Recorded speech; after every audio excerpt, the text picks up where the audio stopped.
अजित पवारांच्या अपघाताचा खासगी गुप्तहेर संस्थेकडून तपास होण्याची शक्यता।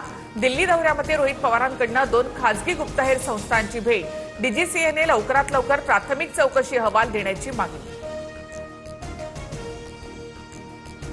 अजित पवार यांच्या अपघातानंतर सुनेत्रा पवारांचं पहिलं भाषण। एका क्षणात आपण सगळे पोरके झालो, दादांच्या मनातील स्वप्न साकार करू।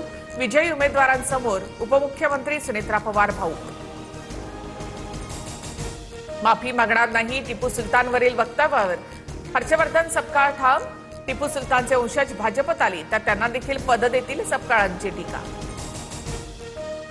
रस्ते बागांना टिपू सुलतानचं नाव देण्यासाठी रितू तावडे अमित साटमांचं अनुमोदन। भाजपनं आ बैल मुझे मार करू नये संजय राऊतांचा निशाणा, तर भाजपनं कधी असे प्रस्ताव आणले नाहीत, मंगलप्रभात लोढांचं प्रत्युत्तर।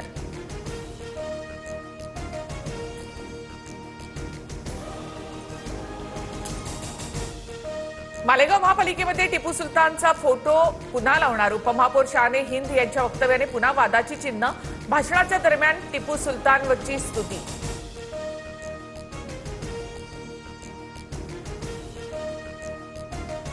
गणेश नाईकांना श्रीकांत शिंदेंनी उत्तर दिलंय। नगरविकास खात्यातील कारभारावरून आरोपांसह श्रीकांत शिंदेंवर गणेश नाईकांची टीका।